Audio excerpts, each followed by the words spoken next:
La sédentarité tue en silence. Alors, comment réagir avant qu'il ne soit trop tard? Bonjour et bienvenue sur ma chaîne Boost Encore. Je suis Mireille, coach masseur et bien-être pour maman active. Ici, je t'aide à perdre le poids que tu as accumulé durant ta grossesse ou tes grossesses, à retrouver ton énergie, ta confiance et tout ceci grâce à une méthode simple, efficace et adaptée à ton emploi du temps chargé. Avec moi, pas de culpabilité, pas de jugement, uniquement de la bienveillance pour t'encourager et de la discipline pour obtenir de vrais résultats. Alors, si tu es prête, je t'invite à t'abonner. Abonne-toi afin de justement transformer ton quotidien. Like la vidéo et commençons ensemble dès aujourd'hui. Je tenais absolument à vous parler aujourd'hui de la sédentarité. Je parle tous les jours de perte de poids. Oui, il faut perdre le poids qu'on a accumulé durant ses grossesses, perdre le poids qu'on a accumulé pour X ou Y raison. Mais je ne parle pas que de la perte de poids, je parle de la perte du poids et du bien-être. Parce qu'il ne s'agit pas seulement de perdre du poids, mais il s'agit de perdre du poids en étant en bonne santé. Il ne s'agit pas seulement d'être mince, il ne s'agit pas tout simplement de faire un 36, un 34, un 38, non. Mais il s'agit d'abord et surtout d'être en bonne santé parce que c'est ce qui est capital et important. Il ne sert à rien d'avoir un beau physique si on est malade. Vous en convenez avec moi. Donc, il est très important que votre santé soit aussi au point. Vous devez vraiment être, autant vous devez être en santé, en bonne santé à l'intérieur de vous, que ce soit dans votre corps, votre mental, mais aussi que votre physique puisse être ce que vous désirez, ce qui vous plaît. C'est la raison pour laquelle j'aimerais vous parler de sédentarité. En quoi est-ce que la sédentarité te tue et ce que tu dois faire en fait pour renverser la tendance. Je me rappelle lorsque je travaillais dans une entreprise il y a de cela plusieurs années. Je travaille, j'étais toujours assise. Dans tous les cas, depuis que je suis dans la vie, j'ai commencé la vie professionnelle, on est tout le temps assis. On est toujours assis, assis, assis, assis, assis en longueur de journée. Et ce qui se passe, c'est qu'on ne se rend pas compte que être assis en longueur de journée, parce que ce sont des journées généralement de 7 heures, certes avec une pause, mais des fois, moi je me rappelle même mes pauses, je restais encore assise parce que je voulais absolument terminer tel dossier, parce que je voulais prendre de l'avance sur tel dossier. Alors je restais assise, j'étais capable de rester assise pendant les 7 heures, 8 heures même, non-stop. Et beaucoup d'autres de mes collègues se retrouvaient dans le même cas sans s'en rendre compte. Parce qu'en fait, on est tellement omnubilé par le travail, omnubilé par ce qu'on a à faire, par les deadlines et autres, qu'on oublie, on s'oublie. On arrive même à oublier son propre corps. On arrive même à oublier sa propre existence parce qu'on est focus sur un travail. Seulement, quelques années après, par la suite, il m'est arrivé, j'ai eu un burn-out. Et à la suite de ce burn-out, j'ai fait du travail qu'il fallait, psychologue et autres. Mais il s'est avéré que la cause, après avoir consulté plusieurs professionnels, la réelle cause de mon burn-out n'était pas... Certes, c'était pluridisciplinaire, c'était plusieurs, il y avait plusieurs causes, comme la charge de travail, certes et tout, mais la première cause et la plus grande cause était la sédentarité. J'étais beaucoup trop assise. Et c'est vrai que lorsque j'y pense, je passais mon temps assise. Je ne bougeais pas. Je ne prenais pas les marches. Je ne montais jamais les escaliers. J'étais soit en ascenseur, soit en escalator. Le seul moment où je pouvais bouger, c'était peut-être lorsque je vais prendre les transports. Mais seulement c'était à 2 pas, vous voyez. Et ensuite, il y a eu le Covid. On s'est retrouvés voilà, où il y a eu le télétravail qui est arrivé. Et durant le télétravail, je ne bougeais plus. C'était encore pire. Et ça, c'est pour beaucoup de personnes. D'ailleurs, une étude a montré que depuis le Covid et depuis l'avènement du télétravail et autres, il y a eu une augmentation de la sédentarité en France et même dans le monde. Ce que vous devez savoir, c'est que la sédentarité vous tue. Et j'aimerais justement en profiter pour vous dire, selon l'OMS, la sédentarité est le 4e facteur de mortalité dans le monde. C'est-à-dire que l'OMS, l'Organisation mondiale de la santé, après avoir fait des études, après avoir fait plusieurs recherches, a conclu que la sédentarité est le 4e facteur de mortalité dans le monde. 4e.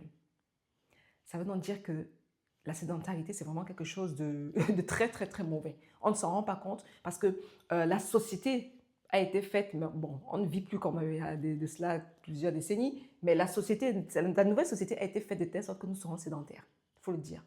Il y a eu l'avènement des ascenseurs, des escalators, le télétravail, la manière dont la vie était faite. Le fait qu'on puisse commander de chez soi, parce que même moi, souvent, je le fais, avec un téléphone, on peut faire son shopping, avec un téléphone, on peut faire ses courses de repas, Voilà, donc le monde a été fait justement de telle sorte que nous soyons encore plus sédentaires et ça, ce n'est pas pour nous aider. Et vous devez comprendre que vous devez sortir de votre chaise. Pendant que tu m'écoutes, je vais te poser une question. Combien de temps restes-tu assise? Combien de temps restes-tu assise? Est-ce que tu peux me répondre? Lorsque tu fais un récap de ta journée ou alors de la journée précédente, est-ce que tu as bougé? Est-ce que ton corps a bougé? Est-ce que tu as été assise tout le temps? Essaie d'y réfléchir et mets-moi ça en commentaire. Je me ferai un plaisir de te répondre et de te dire. Alors, la première cause, je vais vous donner des causes, les conséquences de la sédentarité. La sédentarité, la première conséquence, c'est qu'elle donne la fatigue, en fait. Plus tu es sédentaire et plus tu vas être fatigué. Je pense que vous l'avez déjà remarqué. Ça veut dire que plus tu es assise, affalée dans ton lit un dimanche, par exemple, tu es affalée dans ton canapé à regarder, par exemple, Netflix, et plus tu es fatigué. Ça veut dire que tu n'as rien fait, hein? Mais tu es encore plus fatigué. Et je pense que toutes, on l'a déjà constaté. Donc, plus tu es sédentaire et plus tu vas avoir cette sensation de fatigue, cette sensation de lourdeur. Alors que la seule solution, c'est de se lever, d'aller marcher, de bouger son corps.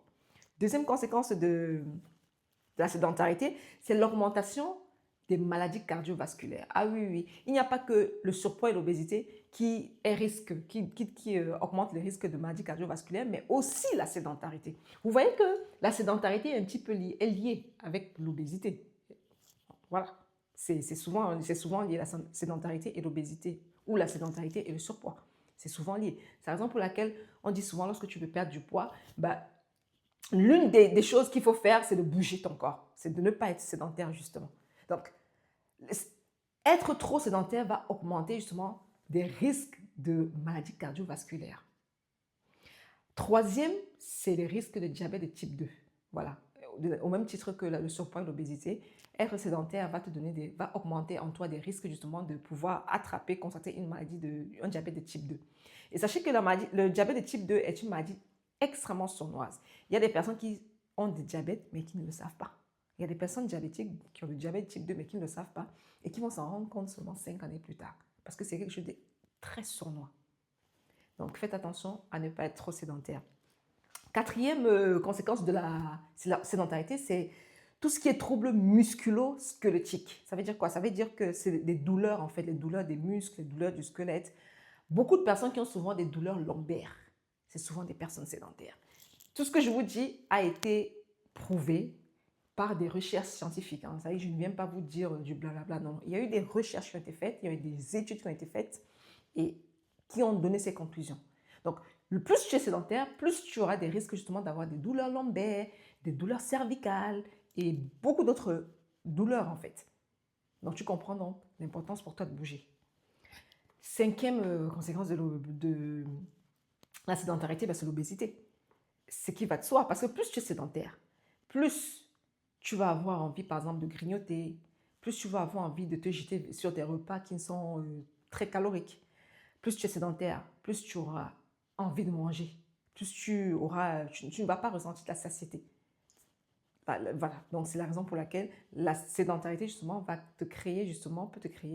te donne des risques, te met en fait à avoir des risques d'obésité plus tard. Sixième, c'est tout simplement des risques de cancer. Alors, ça a été prouvé scientifiquement, vous pouvez aller faire la recherche. Il a été prouvé que la sédentarité et le cancer avaient des liens. Ok? Ce ne sont pas des liens directs, hein, mais il y a des liens. Et il a été prouvé justement que lorsque tu as par exemple le cancer, souvent, c'est que tu as été sédentaire. Et d'ailleurs, lorsque par exemple une personne a le cancer, pendant qu'elle prend ses traitements, on lui conseille toujours de marcher. Pourquoi? Justement, parce que le fait de marcher, donc de sortir de cette sédentarité, va aider justement son organisme à se traiter, à se soigner, bien entendu, en complément avec son traitement, hein, bien sûr, mais ça va l'aider en fait. Donc, plus tu vas être sédentaire et plus tu as des risques que tu te mets en fait à risque d'avoir un cancer plus tard. Donc, la sédentarité va t'aider justement. Ça ne veut pas dire que si tu fais beaucoup de sport et autres, tu n'auras jamais de cancer. Non, ça n'a rien à voir. Parce que le cancer vient à plusieurs sources. Hein. Il ne s'agit pas, lorsqu'une personne a le cancer, ce n'est pas seulement pour une seule raison, c'est plusieurs sources. Oui. Mais Ici, je parle de sédentarité et je vous confirme, d'après les études, que la sédentarité va te donner des risques justement, va te mettre en risque justement d'avoir un cancer plus tard. Et c'est la raison pour laquelle lorsqu'une personne a un cancer, pendant qu'elle fait ses chimios et autres, on lui conseille beaucoup de bouger, on lui conseille une activité physique ou sportive. Enfin, la septième conséquence de la sédentarité, c'est sur la santé mentale. Plus tu es sédentaire et plus tu as des risques justement de tomber de tomber justement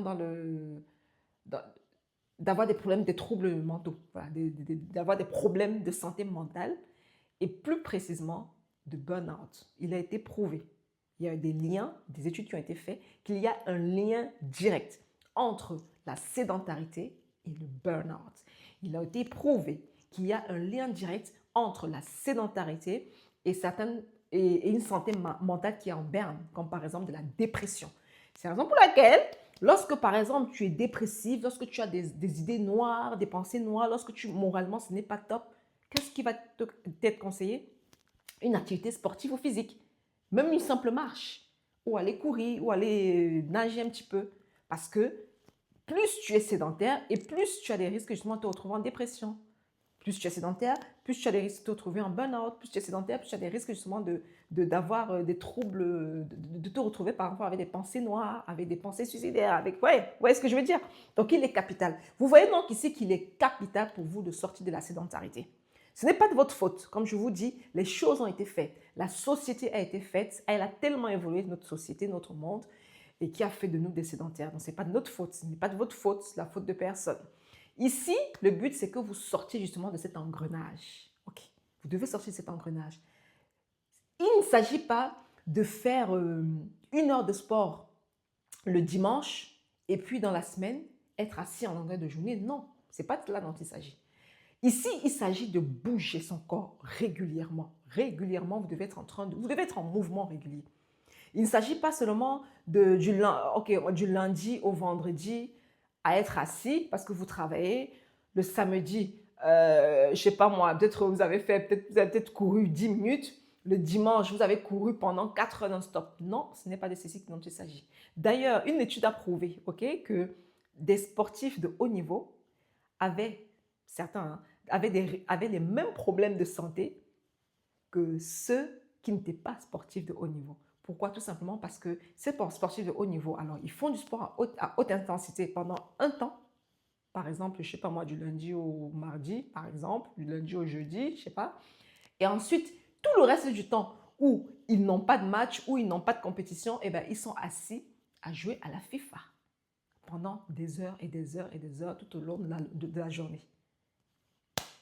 Pourquoi? C'est donc la raison pour laquelle on vous dit que la sédentarité, c'est mauvais. Je ne vous dis pas ici je ne parle pas d'activité physique, mais d'activité sportive. Il faut faire un distinguo, ok? Faites le distinguo entre l'activité physique et l'activité sportive. Moi, je ne parle pas d'activité physique qui est très bien en soi, ok? Mais je sais que je parle à des femmes qui n'ont pas le temps parce que vous avez des enfants à gérer, vous avez la maison à gérer, vous avez le boulot, vous avez beaucoup de choses à faire. Donc, avoir une activité physique, ça va vous demander d'avoir un temps pour cela. Seulement, moi, je vous parle d'activité physique et non sportive. Voilà. L'activité sportive va vous demander de vous organiser pour consacrer un certain créneau, un certain temps pour cela. Mais on n'a pas ce temps. Alors, vous allez faire comme moi, parce que moi, je n'ai pas d'activité sportive, parce que je n'ai pas le temps. Quand j'ai le temps, oui, mais quand je n'ai pas le temps, je n'ai pas le temps. En général, je n'ai pas le temps parce que j'ai trop de choses à gérer. Mais cependant, j'ai une activité physique tout au long de la journée. Il ne s'agit pas de faire du sport à haute intensité pendant 1 jour, 2 jours, 3 jours, 4 jours de la semaine et le reste des jours être sédentaire, être affalé sur son canapé. Non, ce n'est pas de cela dont il s'agit. Vous devez bouger continuellement, bouger régulièrement. Quelques moyens justement de pouvoir bouger son corps, de pouvoir sortir de cette sédentarité sans forcément avoir du temps à consacrer à une activité physique. Tout simplement, c'est quand vous voyez des escaliers, prenez les escaliers. Je vois par exemple souvent, lorsque je suis par exemple sur Paris, parce que je vis en France, sur Paris, des fois, il y a les escalators. Et tout le monde est sur l'escalator, que ce soit pour monter ou pour descendre. Hein. Tout le monde est sur l'escalator. Et il y a tellement de monde qu'il n'y a même pas de place. Mais il y en a qui font la queue juste pour l'escalator, ou d'autres encore qui font la queue pour l'ascenseur. Il n'y en a qu'un seul pour je ne sais combien de voyageurs. Mais tout le monde, hein, vous voyez le monde, ils font la queue. Je me dis, non mais vous n'êtes pas en retard. Et même si vous n'êtes pas en retard, réfléchissez. Tout ce qui est escalier, c'est toujours vide. Ou alors, il n'y a quasiment personne. Mais les escalators et les ascenseurs, il y a toujours du monde. Non? L'un des moyens, justement, de pouvoir faire une activité sportive, si vous n'avez pas du temps, et tout au long de la journée, parce qu'il s'agit de le faire tous les jours, régulièrement, première chose, prenez les escaliers. Quand vous voyez des marches, prenez-les. Laissez les ascenseurs, laissez les escalators, que ce soit lorsque vous allez au travail ou rentrez du travail, que ce soit chez vous, que ce soit peu importe où vous êtes. Dès que vous voyez des escaliers, dites-vous que c'est l'opportunité pour vous justement de pouvoir bouger votre corps, de pouvoir faire travailler vos muscles, de pouvoir justement prendre soin de vous sans forcément consacrer un temps particulier pour cela. Vous voyez les escaliers? Prenez-les. Autre moyen aussi, c'est des fois juste de faire des étirements. Vous êtes chez vous, par exemple, vous vous réveillez ou bien à un moment, ou même des fois, lorsque vous faites à manger, moi, des fois, quand je fais à manger, je fais un peu des étirements. Juste des étirements, vous savez, ça paraît anodin, ça paraît banal, et pourtant, croyez-moi, que c'est quelque chose, c'est beaucoup. Autre solution aussi, c'est de marcher. Marcher, marcher, marcher, marcher. Dès que vous avez une occasion, marchez. Vous allez par exemple au travail, si vous allez en voiture, garer plusieurs stations avant, ça va vous permettre après de faire le reste à pied. Si vous avez par exemple des courses à faire et que les courses que vous avez à faire pour la maison, ce n'est pas beaucoup, parce que vous aurez du mal à tout porter. Si vous avez par exemple, je prends un exemple, vous avez fait des courses, vous rentrez, vous vous rendez compte que mince, j'ai oublié de prendre du sel. Ne repartez pas en voiture, juste pour du sel, juste pour une boîte de sel. Non, allez à pied. Faites l'aller-retour à pied. C'est une activité physique que vous avez faite. Donc, dès que vous pouvez, dès que vous avez une occasion de marcher, marchez. Je me rappelle quand je faisais du télétravail à l'époque, qu'est-ce que je faisais? C'est que dès qu'il était midi à ma pause déjeuner, je mangeais pendant environ une demi-heure et l'autre demi-heure, j'allais marcher. Je marchais, je marchais, je marchais. Dans mon quartier, hein, je n'en avais pas très loin. Je faisais juste un petit pâté de maison, une demi-heure, puis je revenais. Donc, dès que vous avez une occasion de marcher, marchez. Si vous avez la possibilité de faire une activité physique, de la natation, du tennis, de la course à pied ou autre, faites-le. Mais si vous n'avez pas le temps comme moi, utilisez tous ces moyens-là chaque jour de pouvoir justement marcher, de pouvoir bouger. Comme activité physique aussi, c'est le ménage. Hein. Le ménage, c'est une activité physique. On ne s'en rend pas compte et pourtant, si. Faire son ménage, faire du repassage, nettoyer ses baies vitrées, ses vitres et tout, c'est une activité physique qui n'est point négligeable. Faire du jardinage, par exemple, ça aussi, c'est une activité physique. Ça, c'est juste des petits exemples que je vous donne justement pour que vous voyez comment vous pouvez bouger tout au long de la journée sans pour autant aménager un temps particulier pour une activité physique ou sportive. Ouais? Faites du jardinage, faites du ménage, faites, voilà. Bougez votre corps, bougez-vous. C'est important et c'est capital. Pour votre santé, pour votre bien-être, mais aussi, vous savez, pour garder votre ligne, si vous n'avez pas de kilos à perdre, et pour ceux qui ont des kilos à perdre, bouger et sortir de la sédentarité va vous permettre justement de perdre ces kilos superflus que vous avez accumulés. Alors, n'oublie pas que chaque petit pas compte. Tu n'es pas la seule dans ce parcours. Alors, abonne-toi, like et avançons ensemble, pas à pas, vers la meilleure version de toi-même.